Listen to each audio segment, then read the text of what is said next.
आशुतोष आहेत. भगवान भोलेनाथजींच्या पूजेमध्ये जास्त काही लागतं असं नाहीये. अगदी आपल्या घरी उपलब्ध असलेल्या सगळ्या वस्तू भगवान भोलेनाथजींच्या पूजेमध्ये वापरल्या जातात. भगवान भोलेनाथांना तांदूळ व्हावा लागतो. तांदूळ घरी असतो का बाहेरून विकत आणावा लागतो? घरीच असतो. पांढऱ्या कलरचं फूल लागतं, ते फुलं सुद्धा आपल्या घरी अवेलेबल असतात. पाणी लागतं, ते बाजारातून विकत आणावं लागतं, फक्त बाकी काही नाही. विकत आणावं लागतं, तेही आपल्या घरातच आहे. नैवेद्य सुद्धा भगवान भोलेनाथजींना नुसतं साखरेचा दाखवला तरी चालतो. एवढं भोळं दैवत आहे भगवान भोलेनाथजी. फक्त त्याची भक्ती करणं महत्वाचं आहे, त्याच्या भक्तीला लागणं महत्वाचं आहे. जीवत्व दशा संपवल्यानंतर ब्रह्मत्वाकडे जाण्यासाठी ज्या क्रिया केल्या जातात त्या सगळ्या क्रिया भक्तीमध्ये गणल्या जातात. ते पूजन असू द्या, ते अर्चन असू द्या, ते ध्यान असू द्या, ते भजन असू द्या, नाहीतर मग अजून कुठलीही क्रिया असू द्या. ज्याला आवडत असेल, एखादं पायी यात्रा करत असेल, एखादा अजून काही करत असेल, पण ज्याने भगवंत जोडला जातो ती प्रत्येक क्रिया भगवंतापर्यंत जाण्याचं साधन आहे. आणि म्हणून या जगतामध्ये जीवाचं एक निश्चित लक्ष त्याने ठरवलं पाहिजे की मला कुठे जायचं आहे. हे लक्ष ठरवल्यानंतर त्या मार्गाने जीव परिभ्रमण करत असतो, त्या मार्गाने जीव जात असतो. कधी कधी माणूस ठरवतो पण आतापर्यंत फार वाईट केलं, आता चांगलं केलं पाहिजे. कधी कधी असंही ठरवतो की आता थोडा देवाला वेळ दिला पाहिजे, असं येतं आपल्या मनात. पण हे मनात आल्यानंतर चिरकाल टिकून राहत नाही. पुन्हा विषयाकडे जीव गेला की हे विसरून जातो की मी देवाला काय शब्द दिला होता. त्या भ्रमंतीमध्ये तो निघून जातो परत. बऱ्याच जणांना स्मशानात गेल्यानंतरही वैराग्य येतं. अरे अरे अरे मलाही एक दिवस जायचंय, आता सुधारलो पाहिजे, आता सुधारलो पाहिजे, आता तरी मी म्हणजे जीवन माझं भगवंताकडे घेऊन गेलं पाहिजे. जेव्हा जीव या दृष्टीने परमार्थ करतो ना, त्या दिवशी आपल्याला भगवंताच्या प्राप्तीपासून कोणीच वाचू शकत नाही. 100% आपली प्राप्ती होणार म्हणजे होणार. जीव परिपूर्ण दशेकडे जाण्याचं हे लक्षण आहेत की त्याचं मन भगवंताला अर्पण झालं पाहिजे. आणि कधी कधी ते मन आपल्याला साथही देतं, कारण शास्त्र असं सांगतंय मनासारखा दुसरा मित्र नाहीये आणि मनासारखा जगात कुठला शत्रू नाहीये.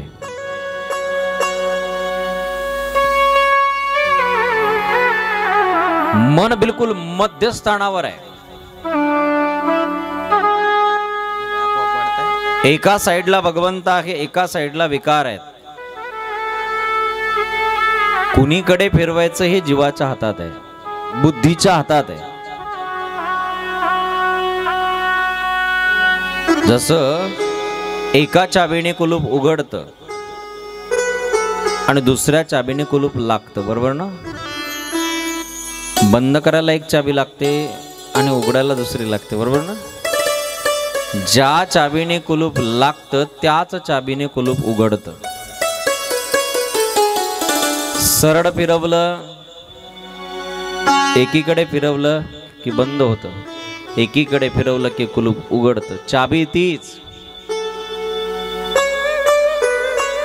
तसं आपल्या मनाला देवाकडे कन्वर्ट करायचं असेल तर आपली जी चाबी आहे बुद्धिरूपी, ती चाबी भगवंताकडे कन्वर्ट केली पाहिजे. देवाकडे फिरवली तर देवाकडे जाईल, संसाराकडे फिरवली तर संसाराकडे जाईल.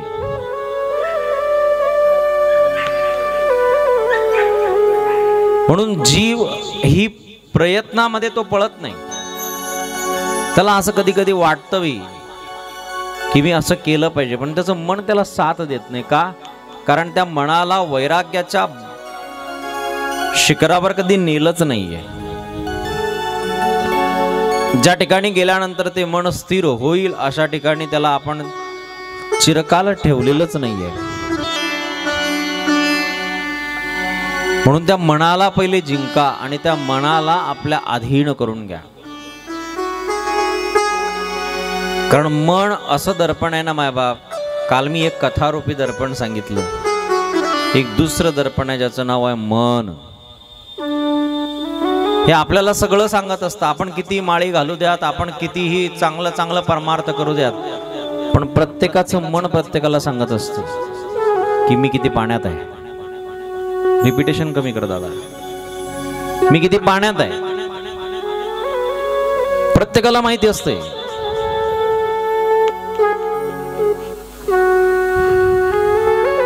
देवाच्या मंदिराच्या पायरीवर चढत असताना त्याला माहिती असतं मी जरी माळी घातल्या, जरी मी लोकांना दाखवतो की मी फार मोठा माणूस झालो, संत झालो, मी किती परमार्थिक आहे आणि किती नाही, हे प्रत्येकाला वाटतं. पण जेव्हा त्याच्या मनाला तो विचारतो ना, त्याचं मन त्याला ग्वाही देत असतं, नाही नाही, माझी काय पात्रता आहे मला माहिती आहे. कारण जगात मनासारखं स्वच्छ दर्पण कोणतंच नाहीये. म्हणून एका ठिकाणी म्हटलेलं आहे, तोरा मन दर्पण कहलाए रे, तोरा मन दर्पण कहलाए रे, तोरा मन दर्पण कहलावे रे, तोरा मन दर्पण कहलावे, तोरा मन दर्पण कहलाए रे, मन दर्पण कहलाए, तोरा मन दर्पण कहलावे रे, मोरा मन दर्पण कहलावे। भले बुरे सारे कर्मों को, भले बुरे सारे कर्मों को देखे और दिखाए रे, तोरा मन दर्पण कहलावे रे, तोरा मन दर्पण कहलावे, तोरा मन दर्पण कहलाए रे, तोरा मन दर्पण कहलाए, भले बुरे सारे कर्मों को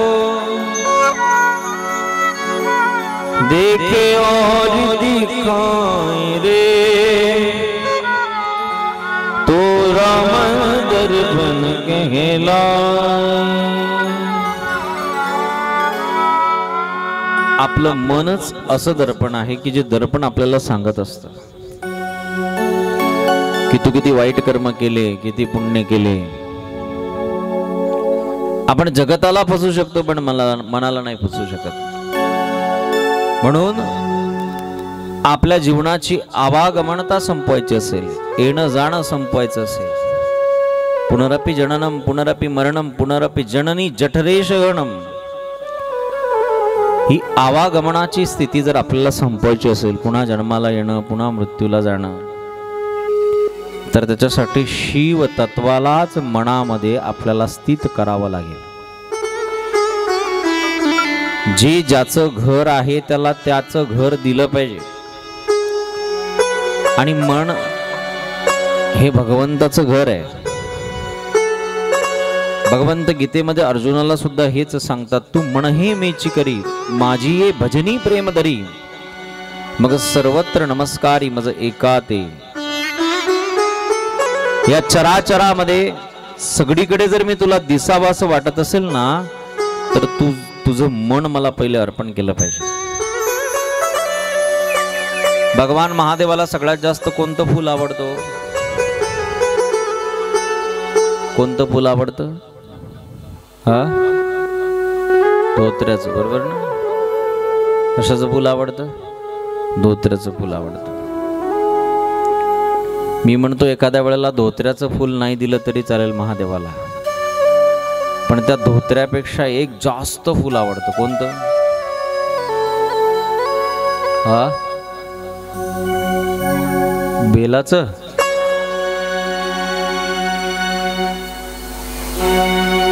मोगऱ्याचं, पारिजातकाचं. तेही आवडत नाही. मी सांगू का आता? भगवंताला सगळ्यात जास्त आवडणारं फूल आहे, तुमच्या जवळ आहे, कोणत्याच बाजारात जायची गरज नाही. मन हा मोगरा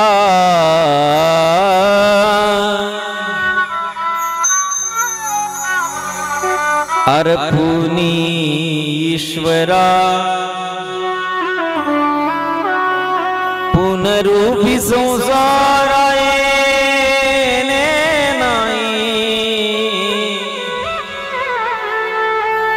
मन नावाचं जे मोगऱ्याचं फुल आहे ना, मन नावाचं, ते देवाला अर्पण केलं पाहिजे.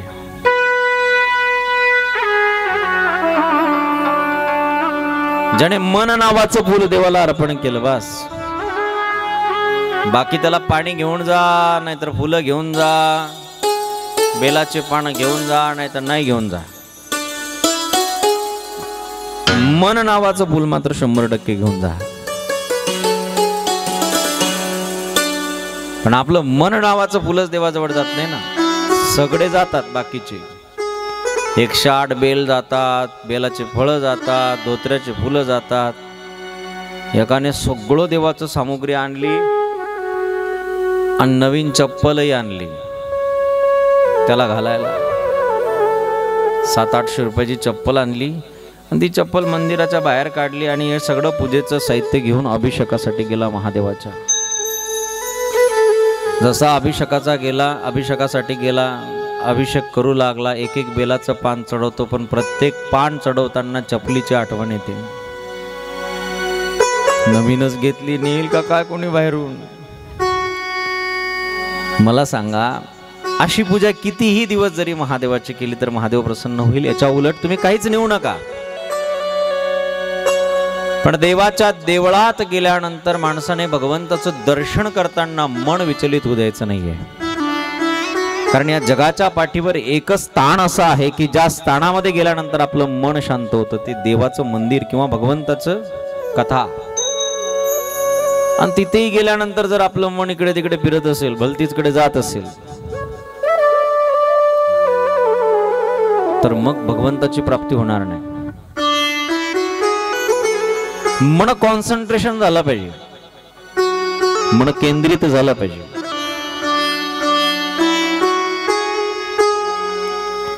पण बऱ्याच जणांचं म्हणणं असतं, महाराज सगळं येतं हो, पण मनच येत नाही. कस काय येईल? मन अत्यंत चंचल आहे. अर्जुनाने सुद्धा हाच प्रश्न देवाला विचारला होता. चंचलम ही मन कृष्ण प्रमाति बलवदृढम तस्य अहम निग्रहम मन्ये वायुरेव सुदुष्कृतम. देवा तू म्हणतो रे मन द्या, पण हे मन एका ठिकाणावर थांबत नाही ना.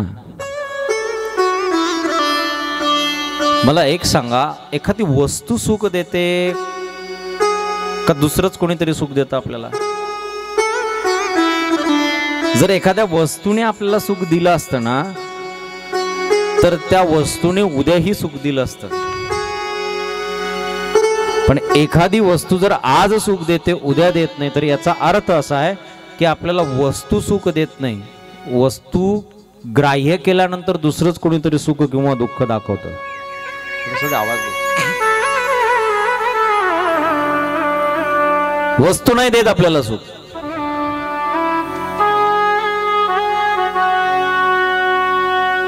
आज एखादा मोबाईल आपल्याला चांगला वाटतो, उद्या नवीन फीचर्सचा आला की आपण लगेच बदलून टाकतो.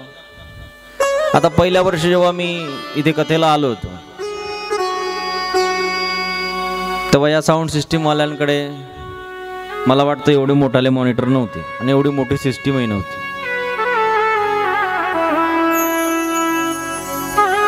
पण आता त्याने एवढा लवाजवा जमा केला आणि ते जुनं ते तसंच ठेवून दिलं असेल कुठेतरी पडून. म्हणजे नवीन काहीतरी आलं की नवीन माणसं ग्राह्य करतात. कोणी असू द्या, मी असू द्या, तो असू द्या, आणि तर तुम्ही असू द्यात. आता फार सुंदरही सिस्टीम लावायला लागला. आज तर फारच छान लावली त्याने. एकदा टाळ्या वाजवा त्याच्यासाठी जोरात. तसं ते परमार्थही करायला लागलं म्हणतात. चांगलं आहे, अहो भाग्य आहे.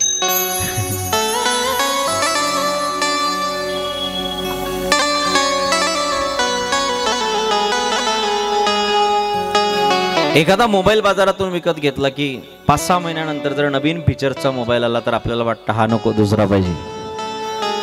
आता जुन्या काळातल्या टीव्या ज्या होत्या त्या कोणाच्याच घरात राहिल्या नाही. का बरं? त्याच्यावर पिक्चर दिसत नव्हता, त्याच्यावर सिरियल दिसत नव्हती. दिसत होती, पण काहीतरी नवीन आलं की माणूस बदलत जातो. याचा अर्थ असा आहे की आपल्याला वस्तू सुख देत नाही.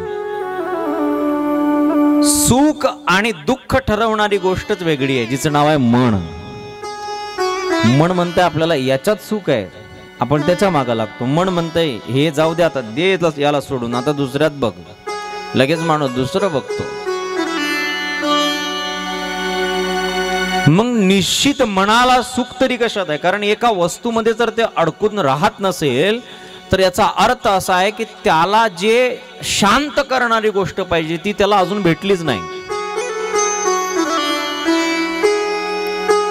जसं एखादं छोटंसं बालक आहे, ते छोटंसं बालक जेव्हा अचानक त्याचं रडणं सुरू होतं, आता बालानाम रोदनम बलाहा, एखादं छोटंसं बालक अचानक रडायला लागतं आणि रडायला लागल्यानंतर घरातल्या वयोवृद्ध महिला एकत्रित येतात. कोणी म्हणते अगं बाई त्याची हसली गेली असेल, एक त्याची पाठ चोडतंय, एक त्याची पोट चोडतंय. आता त्याला तसलं काहीच झालेलं नसतं, ते तरी भयानक रडतंय, भयानक रडतंय. एवढे सगळे इलाज केल्यानंतरही थांबत नाही. मग एखादा काहीतरी दुसरा विलाज केला जातो, त्या विलाजानं ते थांबतं. याचा अर्थ असा आहे की त्याची हसली गेली नव्हती आणि त्याचं पोटही दुखत नव्हतं, त्याला दुसरंच होत होतं, ज्याच्या बदल्यात तुम्ही औषध दिली त्याच्याने तो शांत झाला. तसं आपलं मन याच्यात सुख आहे, त्याच्यात सुख आहे, त्याच्यात सुख आहे, त्याच्यात सुख आहे. कशातच आपल्या मनाला जर सुख लागत नसेल तर याचा अर्थ असा आहे की मनाची सुखाची वस्तूच वेगळी आहे. जिथे गेल्यानंतर ते मन परत दुसऱ्या गोष्टीची अपेक्षाच करत नाही. ते जर काय असेल तर ते शिवतत्व आहे, ते भगवंत आहे. ते एकदा भगवंत, ते मन भगवंताला अर्पण केलं की मग तिथून पुढे त्या मनाची आवादाणी, त्या मनाची चंचलता, त्या मनाची भ्रमंती थांबून जाते. जिथपर्यंत ते भगवंताला प्राप्त होत नाही, जिथपर्यंत ते भगवंताला भेटत नाही, तिथपर्यंत ते मन सातत्याने भ्रमण करत राहत. एकदा मन भेटलं ना भगवंताला की माणसाला कोणत्याही परिस्थितीत सुखाची, तृप्तीचा ढेकर येतो. सुखाचा एक विचार जर केला तर साधूंचं जीवन आपल्यापेक्षा फार भयानक परिस्थितीतून गेले, पण तरी सुद्धा साधूंनी कधी देवासमोर रडले नाहीत की माझं असं झालं, माझा संसार असा झाला. ज्या जगद्गुरु तुकोबारायांना एक काळ लोक तुका सेठ म्हणत होते, तेच तुकोबाराय जेव्हा दुर्गादेवी नावाचा दुष्काळ पडतो त्या तुकाराम महाराजांच्या घरी अन्न खायला राहत नाही, पत्नी सुद्धा अन्न करून मृत्युमुखी पडते, तरी सुद्धा जगद्गुरु तुकोबाराय देवाच्या समोर जाऊन म्हणतात, बरे झाले देवा, निघाले दिवाडे बडे या दुष्काळे प्रेडा गेली. बरं झालं, इमानदारीने मला इथे बसलेल्यांना कोणीतरी एकाने तरी हो म्हणा की बरं झालं देवा कोरोना आला असं म्हटलंय म्हणून. कोणी कोणी म्हटलं तुमच्यातलं बोट वर करा बरं, बरं झालं देवा कोरोना आला. कोणीच नाही म्हटलं. तुमचं तिकीट काटलंय वाटतं पहिलेच म्हणून तुम्ही हो म्हणता. बरं झालं देवा असं कोणी म्हणत नाही. उलट म्हटले फार वाईट झालं. पण कोरोना वाईट होता का चांगला होता? वाईट नव्हता, लई चांगला होता. कोरोनाने आपले कोण आणि परके कोण लगेच दाखवून दिलेत. बायको सुद्धा दरवाजातून आणि खिडकीतून खालून ताट लोटून द्यायचं, हे घेन तिकडेच का. कळाला आपल्याला. आणि पत्नीला जर झाला तर नवरा खालून ताट लोटायचा. अवघड होतं बार, कोणीच कोणाचं नव्हतं. तुमच्या देवडीतलं मला माहिती नाही, पण आमच्याकडे 100% असं होतं. सख्खा भाऊ सुद्धा डेड बॉडी उचलायला आला नाही हो. कळालं ना माणसाला. एवढं भयानक परिस्थिती आल्यावर हे माणसं जागृत होत नाहीत हे मात्र निश्चित आहे. आपलं कोणीच नाही हे कळालं माणसाला कोरोनात.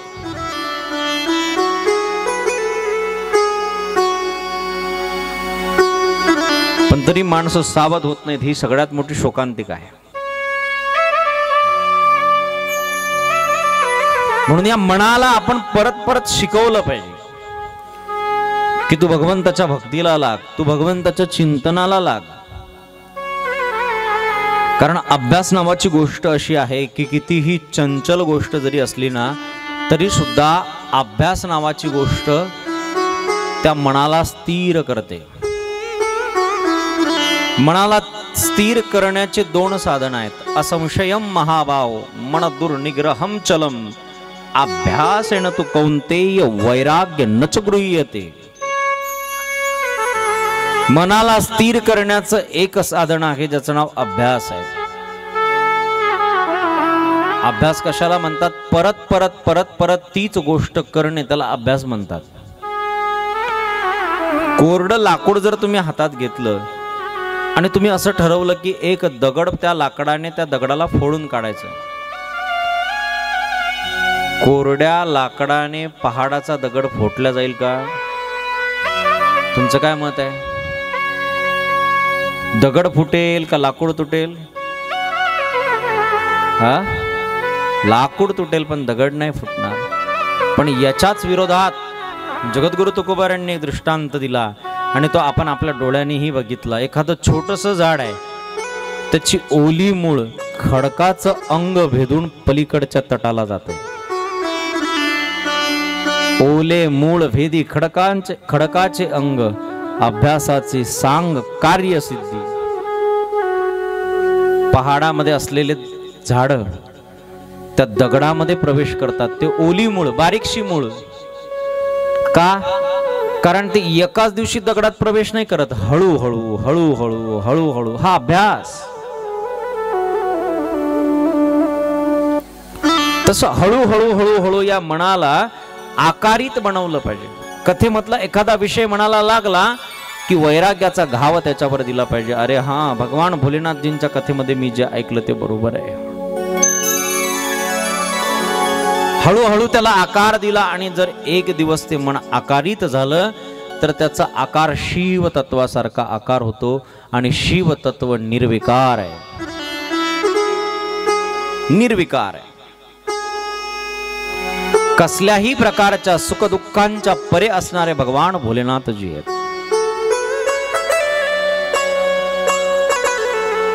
एका किराताने भगवान भोलेनाथजींच्या सहज पूजा केलेली आहे. शिवरात्रीच्या कथेमध्ये ती कथा आलेली आहे.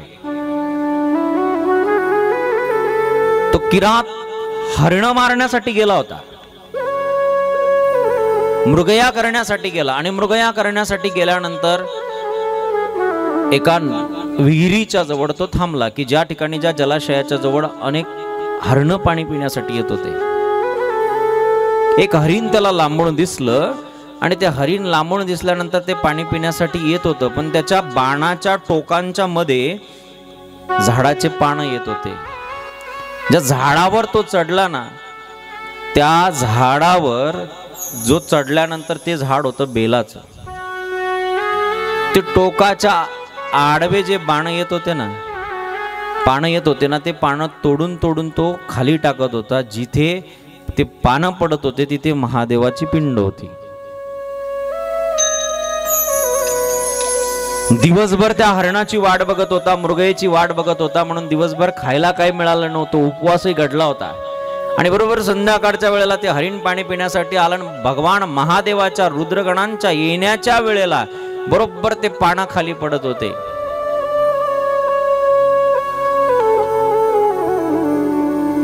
नंतर झाडावरून उतरला, ते सुद्धा महादेवाच्या पिंडीवर पाय ठेवला. तरी सुद्धा भगवान भोलेनाथजी प्रत्यक्ष त्याला दर्शन देतात, प्रत्यक्ष प्रगट होतात आणि प्रत्यक्ष दर्शन त्याला देतात. का? कारण ते भगवान भोलेनाथजी भोळे आहेत. आमचे गुरुजी विनोदाने आम्हाला एक घटना सांगत होते. भगवान भोलेनाथजी किती भोळे आहेत. ते म्हणले एक चोर भगवान भोलेनाथजींच्या मंदिरात गेला आणि मंदिरात गेल्यानंतर जे गळती असते ना ती जरा वर बांधलेली होती. आता ती गळती पंचधातूची होती. ती गळती काढण्यासाठी तो त्याचा हात पुरत नव्हता म्हणून महादेवाच्या पिंडीवर चढला. त्या महादेवाच्या पिंडीवर चढल्यानंतर महादेव तिथे प्रगट झालेत आणि महादेव म्हटले, अरे राजा बोल काय पाहिजे तुला. तो म्हटला, अहो मी तुमची गळती चोरायला आलो होतो, तुमची भक्ती करायला आलो नव्हतो. महादेव म्हटले, नाही राजा, आतापर्यंत बेल वाहणारे पाहिले, पान वाहणारे पाहिले. एक भक्त तर असा होऊन गेला की ज्याने आपलं मान कापून मस्तक मला वाहिलंय. असाही एक भक्त झाला ज्याचं नाव रावण आहे. पण अख्खं शरीर वाहणारा जगाच्या पाठीवर तू एकटाच. म्हणून भगवंताने त्याला आशीर्वाद दिला. एवढे भोळे देव आहेत भगवान भोलेनाथ. भगवान भोलेनाथजींसारखं भोलं दैवत कोणी नाहीये. म्हणून आकार रूप जर मन आकारित झालं तर ते शिवोहम शिवोहम शिव स्वरूपम होत. हे सगळं शिवपुराणच चाललं शोकानुसार.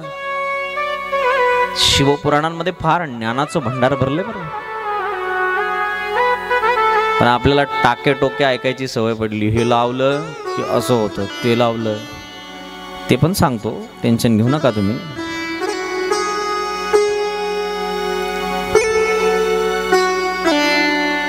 मन शिवरूप झालं पाहिजे.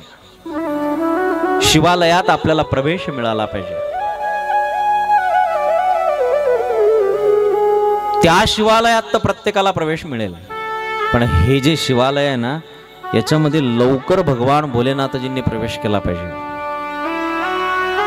जितक्या लवकर भगवंत याच्यात प्रवेश करतील ना तितक्या लवकर आपल्याला सर्वस्वाची प्राप्ती होईल. झाड मोठं होण्यासाठी माणसाने फांदीला पाणी टाकावं का मुळाला? तुमचं म्हणणं काय? मुळाला पाणी टाकलं पाहिजे, बरोबर आहे ना? तसं जगताने तुमच्यावर कृपा असं जर वाटत असेल, सगळ्या लोकांनी तुमच्या समोर नतमस्तक व्हावं, सगळ्या लोकांनी तुम्हाला चांगलं म्हणावं असं वाटत असेल तर त्या लोकांची सेवा करणं, त्या लोकांना चांगलं बोलणं, हे बाकीच्या गोष्टी सोडून द्या. तुम्ही देवाच्या पाठीमागे लागा, कारण देव सगळ्या जगताचा मूळ आहे. जर तो प्राप्त झाला तर सगळं जगत तुमच्यावर आपोआप कृपा करतं. कोणासमोर हात पसरवायची गरज पडणार नाही. ज्या प्रकृपा राम की होई ता प्रकृपा करे सब कोई. देव सखा जरी जग अवघे कृपा करी. जो भगवंताची भक्ती करतो त्याच्यावर सगळं जगत कृपा करतं. सुरुवातीला भगवंत त्याची परीक्षा घेतो, पण त्या परीक्षेमधून जर तो उत्तीर्ण झाला तर भगवंत त्याला कोणतीच गोष्ट कमी पडू देत नाही. हे कधी होतं? ज्या वेळेला जीव सर्वस्वाने भगवंताला अर्पण होतो, सर्वस्व भगवंताला देतो. तया काया वाचा मने धाले चिंतने डुल्लती. ज्याची काया, ज्याचं मन, ज्याचं सर्वस्व भगवंताचं चिंतन करते हे त्याच्यासाठी आहे. आणि अशी प्रक्रिया जर जीवाने केली तर जीव शिवतत्वाला लवकरात लवकर प्राप्त करून घेईल. म्हणून भगवान भोलेनाथजींची पूजा करताना जसं बाकीच्या गोष्टी अत्यंत गरजेच्या आहेत तसं मनही अत्यंत गरजेचं आहे. मंत्र जाप भगवंताला आवडतो, पण तो मनापासून केला तर आवडतो. आणि म्हणून आपण काल ऐकले की भगवंताची अत्यंत महत्वाचं लिंग जर कुठलं असेल तर ते पार्थिव लिंग आहे. आता पार्थिव लिंगामध्ये आपण आपल्या जवळचं काहीच देत नाही. माती कोणाची आहे? त्या देवानेच दिलेली आहे. त्याच्याच मातीचं किंवा त्याच्याच वाळूचं लिंग आपण बनवतो आणि तेच लिंग बनवून त्याच भगवंताला अक्षिदा, फूल वगैरे सगळं वाहतो. ते सगळं सुद्धा त्यानेच दिलेलं असतं. मग तरी सुद्धा कलियुगामध्ये पार्थिव लिंगाचं एवढं महत्व का आहे? तर त्याचं कारण असं आहे मायबाप, त्याच्या पाठीमागे जीवाचा भाव अत्यंत महत्वाचा आहे. जर जीवाची श्रद्धा असेल, जीवाचा भाव असेल